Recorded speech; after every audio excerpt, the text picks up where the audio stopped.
Alrighty everyone, welcome back. It is now June 6th of 2023, and not only are we getting closer to the Ahsoka Tano series week by week, we have a lot of things going on between Jon Favreau and Dave Filoni that's really going to gear things up for the Star Wars franchise. On the other end of the spectrum, however, we do have a lot of struggles happening between Kathleen Kennedy, the Acolyte, and Skeleton Crew as TV shows over at Lucasfilm, as well as everything that has been going on with INDY 5, the Dial of Destiny. This is Mike Zero. Subscribe if you're new and like this video to see future Star Wars updates. I'm also on Twitter at Mike01. I thank you all so very much for the great and kind support, and without further ado, let's get right into the subject. Now, we know that Kathleen Kennedy has been really excluding a lot of the core elements from Indiana Jones 5 that George Lucas envisioned and put into the original 3. And that's the biggest problem of all with the 5th Indy film, is that it's focusing more so on Helena instead of Indiana Jones himself. That's probably one of the biggest critiques right now by a lot of critics out there, is that the magic is gone, the thrill is non-existent, but the return of an iconic hero is probably the best thing about this film, and that's not really saying a lot.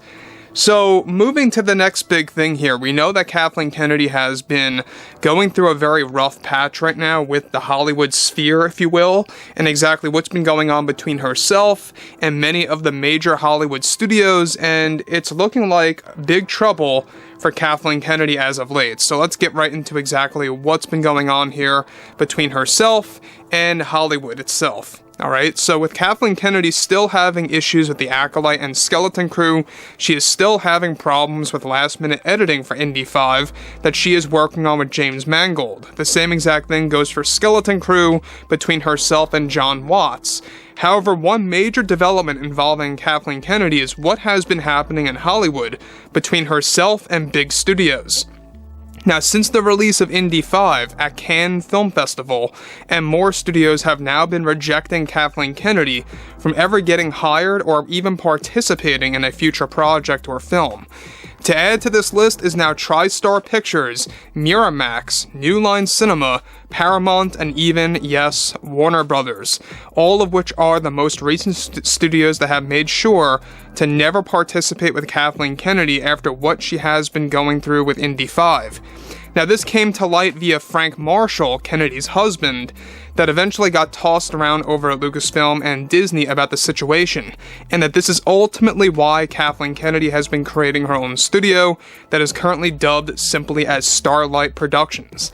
Now, again, I don't know if you guys have been filled in about this, but Kennedy has been making her own studio, even while hired over at Disney, that's going to serve as a basic, challenge against Star Wars, Dune, Star Trek, etc.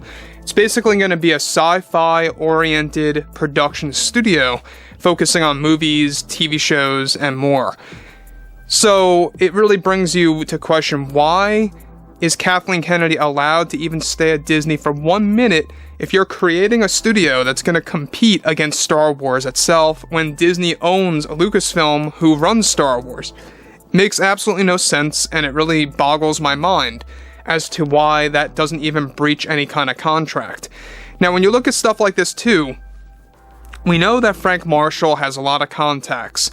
He knows a lot of people at all of these different studios. This is how the word got back to Kathleen Kennedy, and then it kind of blossomed over at Lucasfilm and Disney all over, and now it's getting out over at Hollywood. Now, what's interesting about this is this goes to show you that there is a pushback. A lot of studios are beginning to realize, and using Kathleen Kennedy as a prime example of how you don't run a business, how you don't operate, your ways of filmmaking.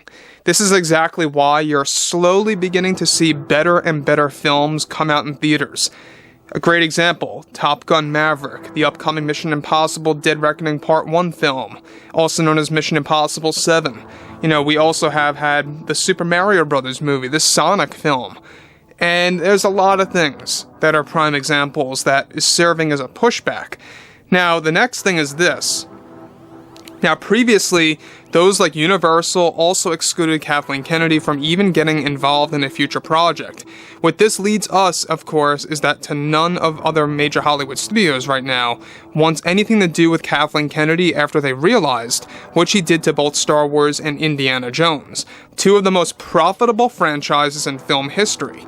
Studios are already using Kennedy as an example how you do bad business, and that this is why many studios are beginning to turn around and make pure quality content, such as Universal, like I said before, the Mario Brothers film, and Tom Cruise at Top Gun Maverick and Mission Impossible, via Skydance and Paramount.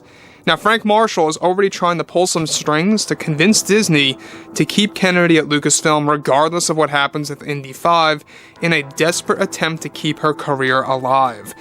Now, that's unfair in my opinion. I say get rid of her regardless, even if Indy 5 underperforms. That's the deal that Disney executives and even Bob Iger agreed to. It's just a matter of what that number really is. What's that exact number? That if they don't reach a specific box office result, they're going to can Kathleen Kennedy. What is that number, right? And I've said this many times before. What does Disney really view as bad when it comes to box office results? What are they really going to view as bad? And which fans are they going to look at for the fan reception or the fan engagement levels? Are they going to look at common moviegoers, or are they going to really research and see who the hardcore fans really are and how they felt about it? So anyways, this is exactly why Disney has been creating these research teams to kind of dive into social media to get an idea of which ones are common moviegoers and which ones are like real dedicated fans, to kind of differentiate, you know, who is who and how they can really elaborate things off of that. So the other thing about this that is very surprising is the fact that now everything related to Hollywood is that a lot of studios are using Kathleen Kennedy as this example.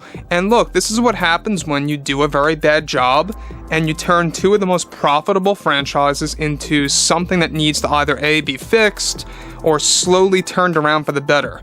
Now John, Dave, Timothy Zahn, of course Tony Gilroy and others coming on board have to really carry all that weight to fix everything. And look, I do have faith in them. I'm not going to sit here and lie that I have no faith in, you know, John and Dave. I have a lot of faith in them. I really do. That's the truth. I really wholeheartedly do believe that they're going to do a really good job on Ahsoka, that they're really going to do a great job on Dave Filoni's Star Wars movie, which is going to be like a big mashup of all the Mandoverse TV shows on the big screen. So yeah, I have a lot of optimism about that. I really do. But when you look at stuff like Indy 5, Acolyte, and Skeleton Crew, it lacks substance. It has no pure value to the fans that really just dedicated their lives to these shows, to these movies over the years. You know, these are fans, by the way, that have bought repeat tickets, that have bought merchandise, that have really kept the Star Wars brand alive for decades. And it really just offends me that somebody like Kathleen Kennedy just doesn't even take that as valuable and just flips it upside down just like that. So look, given that Ahsoka has no Kathleen Kennedy involvement, that's all the more reason to be excited about it this August. I would love to hear each and every one of your opinions below in the comments, what you guys have to say about all of this. And if you guys did enjoy the content for today, make sure to drop a thumbs up on this video to support the channel, and I will catch you guys next time.